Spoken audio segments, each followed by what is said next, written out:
আমরা জানতে পেরেছি যে মাননীয় প্রধান উপদেষ্টা উনি একটি নির্বাচনের তারিখ জানিয়ে একটি চিঠি দিয়েছিলেন এবং সেই মাফিকই নির্বাচন কমিশন কাজ করছে। যেহেতু দেশে এখন একটু বিকল্প সরকার চলছে, যেটা সংবিধানের কাঠামোর মধ্যে পুরোপুরি আসে না, সেই হিসাবে নির্বাচনের তারিখটি সরকার জানিয়েছে। যদিও নির্বাচনের এই ধরনের তারিখটা অনেক ক্ষেত্রে নির্বাচন কমিশন থেকেই জানানোর কথা ছিল। তো আমরা মনে করি এটা কোনো সমস্যা না। আমরা যেটা সমস্যা মনে করি সেটা হচ্ছে সরকারকে আমরা পুরোপুরি নিরপেক্ষ মনে করি না, তবে নির্বাচন কমিশনকে আমরা নিরপেক্ষ দেখতে চাই। আমরা নিরপেক্ষ এবং অ্যাকাউন্টেবল থাকবে। সকল নিবন্ধিত দলকে নির্বাচন কমিশন ডাকবে, কথা বলবে। আমরা নির্বাচন কমিশনের ক্লায়েন্ট, আমরা জনগণের প্রতিনিধি। জনগণের ভোটের জন্য নির্বাচন কমিশন, রাজনৈতিক দল আছে বলেই নির্বাচন কমিশন আছে। রাজনৈতিক দল না থাকলে নির্বাচন কমিশনেরও কোনো প্রয়োজন নাই। সেই হিসাবে নির্বাচন কমিশনের শপথবদ্ধ দায়িত্ব সকল নিবন্ধিত দলকে ডাকা, তাদের কনসার্ন শোনা এবং লেভেল প্লেইং ফিল্ড তৈরি করা। এটি খুব দুরূহ কাজ। এই দুরূহ কাজটি নির্বাচন কমিশনকেই করতে হবে এবং সরকারকে সহযোগিতা করতে হবে, সকল রাজনৈতিক দলকেও সহযোগিতা করতে হবে।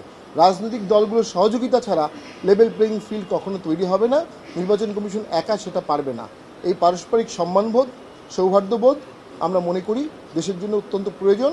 আমরা অত্যন্ত পুলকিত যে আজকে সৌহার্দ্যপূর্ণ পরিবেশে আমাদের প্রধান নির্বাচন কমিশনার আমাদের সাথে কথা বলেছেন এবং আমাদের মতামতগুলো শুনেছেন এবং উনি আমাদেরকে আশ্বাস দিয়েছেন যে উনি সুষ্ঠু নির্বাচনের জন্য উনি সর্বোচ্চ চেষ্টা করবেন।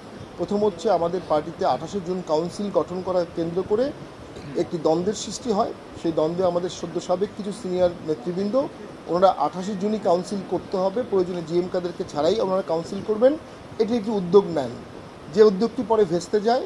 পরে 28 জুন প্রেসিডিয়াম মিটিংয়ে সকলে মিলে তাদেরকে বহিষ্কারের রেজলিউশন পাস করা হয় এবং রেজলিউশন পাস করে ওনাদেরকে বহিষ্কার করা হয়। ওই বহিষ্কারের চিঠি চ্যালেঞ্জ করে সিভিল কোর্টে মামলা করেন ওনারা। সেই মামলায় ওনারা বহিষ্কারের বিরুদ্ধে কোনো অন্তর্বর্তী আদেশ পান না। অর্থাৎ যে বহিষ্কারটি করা হয়েছিল সেটি সেই সময়ও বহিষ্কৃত ছিল, এখনও কার্যকর আছে। কিন্তু in the meantime civil court স্বল্প সময়ের জন্য অস্থায়ীভাবে জিএম কাদের স্যারকে চেয়ারম্যান হিসাবে দায়িত্ব পালনে নিষেধাজ্ঞা দিয়ে অস্থায়ীভাবে বাড়িতে করে। এই বাড়িতে করার সময়ে আমরা দেখতে পেয়েছিলাম প্রেসিডিয়ামের একটি বিকল্প মিটিং করে ভারপ্রাপ্ত চেয়ারম্যান নিয়োগ করা হয়। আমাদের সংবিধানের 20 খ ধারা মোতাবেক শুধুমাত্র চেয়ারম্যান ভারপ্রাপ্ত চেয়ারম্যান নির্ধারণ করতে পারবেন, অন্য কেউ পারবেন না। এর কোনো বিকল্প আমাদের গঠনতন্ত্রে নাই। অর্থাৎ ভারপ্রাপ্ত চেয়ারম্যান নিয়োগটি সম্পূর্ণ অবৈধ এবং যাকে নিয়োগ করা হয়েছে তারা সকলেই বহিষ্কৃত ছিলেন। পাশাপাশি আমাদের গঠনতন্ত্রে স্পষ্ট বলা আছে চেয়ারম্যানের সম্মতিতে প্রেসিডিয়াম এবং জাতীয় কাউন্সিলের মিটিংয়ের সময় ও স্থান নির্ধারণ হবে। পাশাপাশি এটাও বলা আছে চেয়ারম্যান মিটিংয়ে সভাপতিত্ব করবেন। অর্থাৎ চেয়ারম্যানকে ছাড়া কোনো কাউন্সিল হতে পারে না। এটি সংবিধানে আমাদের গঠনতন্ত্রে স্পষ্ট বলা আছে এবং এই গঠনতন্ত্রটি আমাদের 19 সালের কাউন্সিলে পাশ করা এবং এই মুহূর্তে নির্বাচন কমিশনে এটি সাবমিট করা আছে। ওটি আমাদের সংবিধান, ওটি আমাদের আইন, ওর বাইরে আমাদের কোনো বিকল্প আইন মানার কোনো প্রয়োজন নাই। সো আমি শেষ করে দিচ্ছি, এক সেকেন্ড, জি আমি শেষ করে দিচ্ছি এই বিষয়টা। সেটা হচ্ছে এরপরও আমরা দেখলাম ইনজাংশন চলাকালীন সময়ে একটি কাউন্সিল তথাকথিত করা হয় যেটি কোনোভাবেই বৈধ কাউন্সিল না।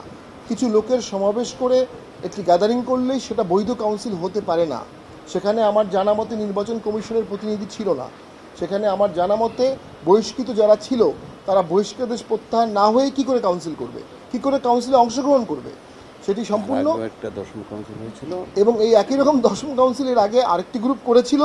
সেখানে ওনাদের 3 জন কিন্তু উপস্থিত ছিলেন। অর্থাৎ ওই স্টেজের 3 জন সিনিয়র রাজনীতিবিদ আছেন যারা 2 বার দশম কাউন্সিল করেছেন।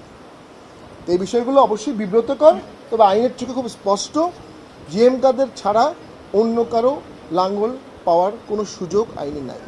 জিএম কাদের ছাড়া অন্য কারো চেয়ারম্যান হওয়ার সুযোগ গঠনতন্ত্র, আইন এবং আদেশের মধ্যে নাই। এটি সুস্পষ্ট আইনের ব্যাখ্যা। দেখুন, আমরা মনে করি যে নির্বাচনে অযোগ্যতা ঘোষণার জন্য যেসব কন্ডিশন আছে নির্বাচনের আইনে আরপিওতে, তার কোনোটাই জাতীয় পার্টি পড়ে না। যদি জাতীয় পার্টি নির্বাচনে অযোগ্য ঘোষণার ক্রাইটেরিয়ায় না পড়ে তাহলে জাতীয় পার্টিকে কেন নির্বাচনে অযোগ্য ঘোষণা করা হবে? আর নির্বাচন মানেই তো সকল দলের অংশগ্রহণ, বহু মত বহু দল। জাতীয় পার্টিকে নিয়ে যে নিষিদ্ধ করার দাবি তোলা হচ্ছে, আমি এটা খুব দুঃখজনক। আমি মনে করি যারা এই দাবিটি তুলছে তারা এই দাবি থেকে প্রত্যাহার করে দেশের স্বার্থে জাতীয় পার্টির সাথে কাঁধে কাঁধ মিলিয়ে একসাথে আমরা দেশ গঠন করব। সেক্ষেত্রে বলেছেন যে আপনারা আওয়ামী লীগের ফ্যাসিস্ট দোষী হিসাবে কাজ করছেন এবং রাতের ভোট, দিনের ভোট, সন্ধ্যার ভোট সকল ভোটে অংশীদার ছিলেন আপনারা।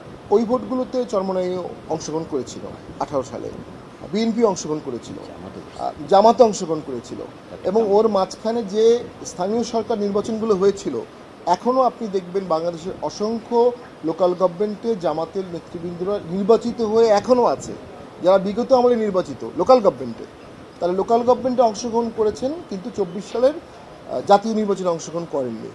বিষয়টি আমি মনে করি অবশ্যই আমাদেরকে দোষ দেওয়ার কিছু নাই, আমরা ভোটে অংশগ্রহণ করেছি, অন্যরাও করেছে। আমরা মনে করি শুধুমাত্র ভোটে অংশগ্রহণের জন্য কাউকে নির্বাচনে অযোগ্য ঘোষণা করা যেতে পারে না।